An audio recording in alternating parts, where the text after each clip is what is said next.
SIR এ tribunal গঠন নির্বাচন কমিশনের হাইকোর্টের নির্দেশ মেনে অবসরপ্রাপ্ত বিচারপতিদের দায়িত্ব দেওয়া হয়েছে। ভোটার তালিকা সংক্রান্ত আপিল শুনবে এই ট্রাইব্যুনালগুলি। সমস্ত আপিল নিষ্পত্তি হলে ট্রাইব্যুনালের মেয়াদ শেষ হবে। সমস্ত আপিল নিষ্পত্তি হলে ট্রাইব্যুনালের মেয়াদ শেষ হবে।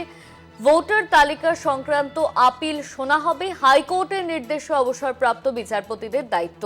এসআইআর এ ট্রাইব্যুনাল গঠন নির্বাচন কমিশনের হাইকোর্টের নির্দেশ মেনে অবসরপ্রাপ্ত বিচারপতিদের দায়িত্ব দেওয়া হয়েছে। ভোটার তালিকা সংক্রান্ত আপিল শুনবে এই ট্রাইব্যুনালগুলি। সমস্ত আপিল নিষ্পত্তি হলে ট্রাইব্যুনালের মেয়াদ শেষ হবে। সমস্ত আপিল নিষ্পত্তি হলে ট্রাইব্যুনালের মেয়াদ শেষ হবে। ভোটার তালিকা সংক্রান্ত আপিল শুনবে এই ট্রাইব্যুনালগুলি। সব আপিল নিষ্পত্তি হলে ট্রাইব্যুনালের মেয়াদ শেষ হবে। এসআইআর এ ট্রাইব্যুনাল গঠন নির্বাচন কমিশনের হাইকোর্টের নির্দেশ মেনে অবসরপ্রাপ্ত বিচারপতিদের দায়িত্ব দেওয়া হয়েছে।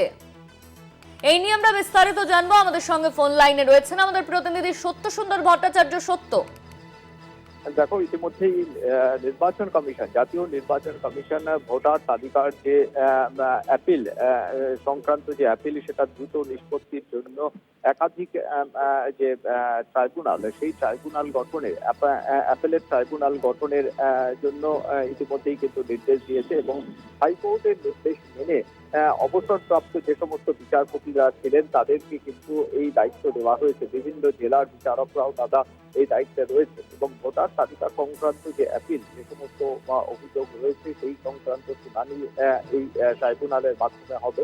অনলাইন এবং অফলাইন দুটো মোডেই কিন্তু আপিল করা যাবে এবং যে গেজেট নোটিফিকেশন রয়েছে সেই গেজেট নোটিফিকেশন সেটা প্রকাশের পরেই এটা কার্যকর হবে বলে জানা যাচ্ছে এবং সমস্ত অ্যাপিল, যে সমস্ত আবেদন হবে সেগুলো নিষ্পত্তি কিন্তু ট্রাইব্যুনালের মাধ্যমেই হবে। ট্রাইব্যুনালের মাধ্যমে হবে 20 তারিখে, অর্থাৎ আজকে যে বিজ্ঞপ্তি জারি করা হয়েছে জাতীয় নির্বাচন কমিশনের তরফে, সেখানে সুপ্রিম কোর্টের নির্দেশ এবং কলকাতা হাইকোর্টের যে সুপারিশ করা হয়েছিল সেই ভিত্তিতেই কিন্তু এই স্পেশাল বেঞ্চ গঠন করা হয়েছে।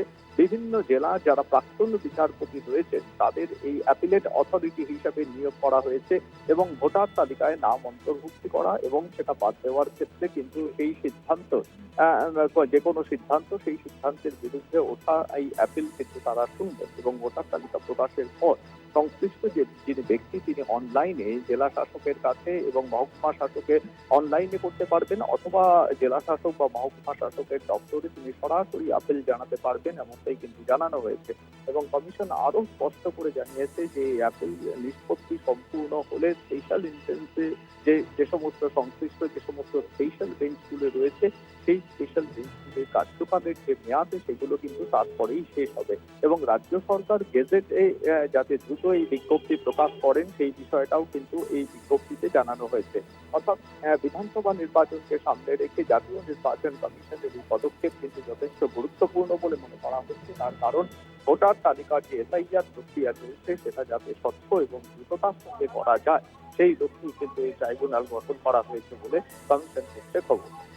ধন্যবাদ তোমার সত্য। আমাদের সঙ্গে ফোন লাইনে ছিলেন আমাদের প্রতিনিধি সত্যসুন্দর ভট্টাচার্য। আপনাদের আরো একবার জানিয়ে রাখি, এসআইআর এ ট্রাইব্যুনাল গঠন নির্বাচন কমিশনের হাইকোর্টের নির্দেশ মেনে অবসরপ্রাপ্ত বিচারপতিদের দায়িত্ব দেওয়া হয়েছে। ভোটার তালিকা সংক্রান্ত আপিল শুনবে এই ট্রাইব্যুনালগুলি।